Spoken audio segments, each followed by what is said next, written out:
Assalamualaikum warahmatullahi wabarakatuh. Halo, saya Siti Aminah, calon guru penggerak angkatan 5 dari Kota Metro. Di sini saya akan menyampaikan koneksi antar materi modul 2.1 tentang pembelajaran berdiferensiasi.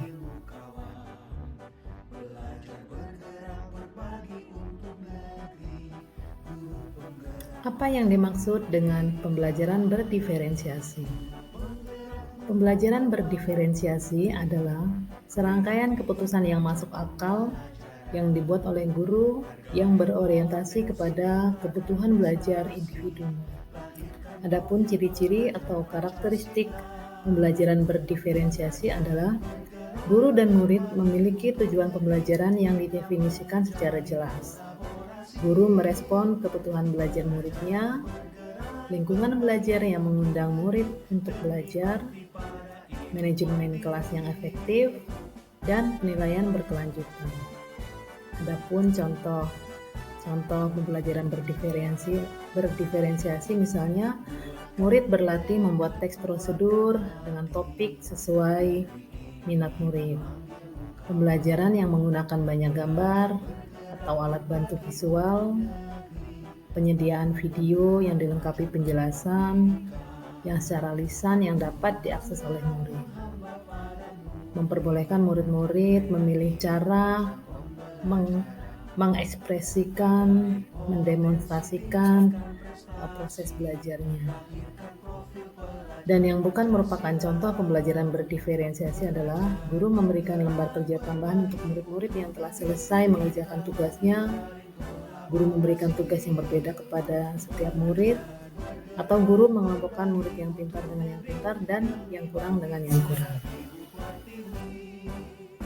Bagaimana pembelajaran berdiferensiasi dapat dilakukan di kelas? Berikut adalah hal-hal yang perlu dilakukan untuk menerapkan pembelajaran berdiferensiasi di kelas. Yang pertama, membuat analisis kebutuhan belajar murid, yaitu dengan melakukan asesmen diagnostik kognitif dan non-kognitif yang meliputi 3 aspek kebutuhan belajar murid, yaitu kesiapan belajar atau readiness, minat murid, dan profil belajar murid. Selanjutnya, membuat analisis untuk menerapkan 3 strategi pembelajaran berdiferensiasi, yaitu diferensiasi konten, diferensiasi proses, dan diferensiasi produk. Ketiga, menyusun dan mengimplementasikan rencana pelaksanaan pembelajaran berdiferensiasi di kelas. Yang keempat, mewujudkan sikap kreatif, percaya diri, mau mencoba, dan berani mengambil resiko dalam pembelajaran berdiferensiasi. Bagaimana pembelajaran berdiferensiasi dapat memenuhi kebutuhan belajar murid dan membantu mencapai hasil belajar yang optimal?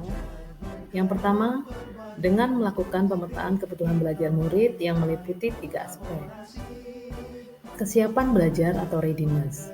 Dengan mengetahui kesiapan belajar murid, maka guru akan dapat menyusun kegiatan pembelajaran, misalnya dengan memodifikasi materi pembelajaran sesuai dengan kesiapan belajar murid, sehingga setiap murid dapat terpenuhi kebutuhan belajarnya. Selanjutnya, minat murid. Dengan memahami minat murid, maka guru akan terbantu untuk dapat mempertimbangkan bagaimana ia dapat mempertahankan atau menarik minat murid-muridnya dalam belajar. Selanjutnya, profil belajar murid.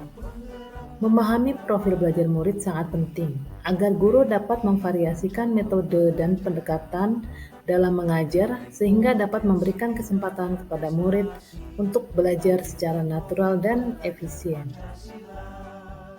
Yang kedua, dengan menerapkan strategi pembelajaran berdiferensiasi, yaitu diferensiasi konten, dengan memberikan materi pembelajaran sesuai kurikulum dan menyediakan berbagai sumber belajar sesuai kesiapan, minat, dan profil belajar murid. Yang kedua, diferensiasi proses. Dengan melaksanakan kegiatan pembelajaran secara berjenjang, memberikan pertanyaan pemandu, mengembangkan kegiatan yang bervariasi, serta memberikan tantangan dan keragaman atau variasi kepada murid. Yang ketiga, diferensiasi produk, yaitu dengan memberikan murid pilihan bagaimana mereka dapat mengekspresikan pembelajaran yang diinginkan. Misalnya dengan memberikan kebebasan kepada murid dalam memilih cara mendemonstrasikan pemahaman mereka saat mengerjakan tugas. Kaitan pembelajaran berdiferensiasi dengan filosofi Ki Hajar Dewantara. Dengan pembelajaran berdiferensiasi, guru berusaha untuk memenuhi kebutuhan belajar murid yang beragam sehingga dapat mewujudkan pembelajaran yang berpihak pada murid.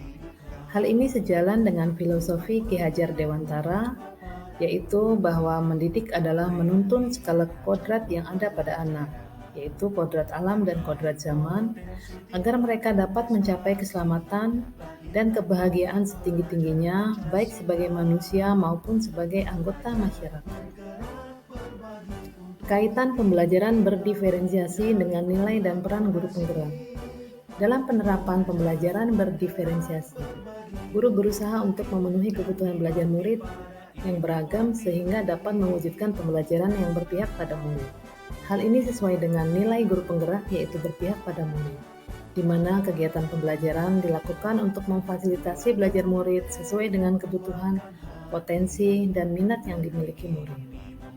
Dan peran guru penggerak, yaitu mewujudkan kepemimpinan pada murid dengan mendorong munculnya peningkatan keberanian, rasa percaya diri, kemandirian, serta memicu munculnya jiwa kepemimpinan pada murid.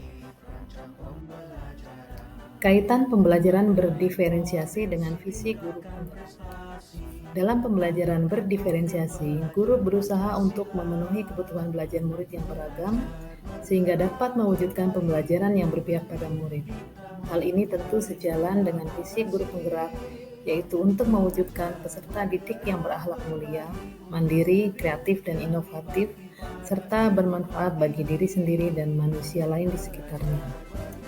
Adapun penerapan pembelajaran berdiferensiasi juga dapat dilakukan dengan pendekatan inquiry apresiatif melalui tahapan Bagja, yaitu buat pertanyaan terkait pemetaan kebutuhan belajar murid, ambil pelajaran dari hal-hal yang pernah dilakukan, gali mimpi tentang kondisi ideal yang terjadi dalam kegiatan pembelajaran. Jabarkan 3 strategi pembelajaran berdiferensiasi dan atur eksekusi dengan menerapkan rencana pelaksanaan pembelajaran berdiferensiasi dan melakukan penilaian yang berkelanjutan. Kaitan pembelajaran berdiferensiasi dengan budaya positif. Dalam pembelajaran berdiferensiasi, guru berusaha untuk memenuhi kebutuhan belajar murid yang beragam dengan memperhatikan dan menghargai potensi serta minat murid, sehingga akan membentuk suasana belajar yang nyaman. Hal ini sejalan dengan implementasi budaya positif di kelas dan sekolah, di mana murid merasa dihargai, sehingga murid diharapkan akan memiliki motivasi untuk menjadi orang yang mereka inginkan dan menghargai diri sendiri dengan nilai-nilai yang mereka percaya. Karena nilai-nilai kebajikan merupakan sifat-sifat positif manusia yang ingin dicapai setiap individu dan diyakini dapat membangun motivasi intrinsik, sehingga menggerakkan motivasi dari dalam untuk dapat mencapai tujuan mulia yang diinginkan. Terima kasih sudah menyaksikan. Salam Guru Penggerak. Wassalamualaikum warahmatullahi wabarakatuh.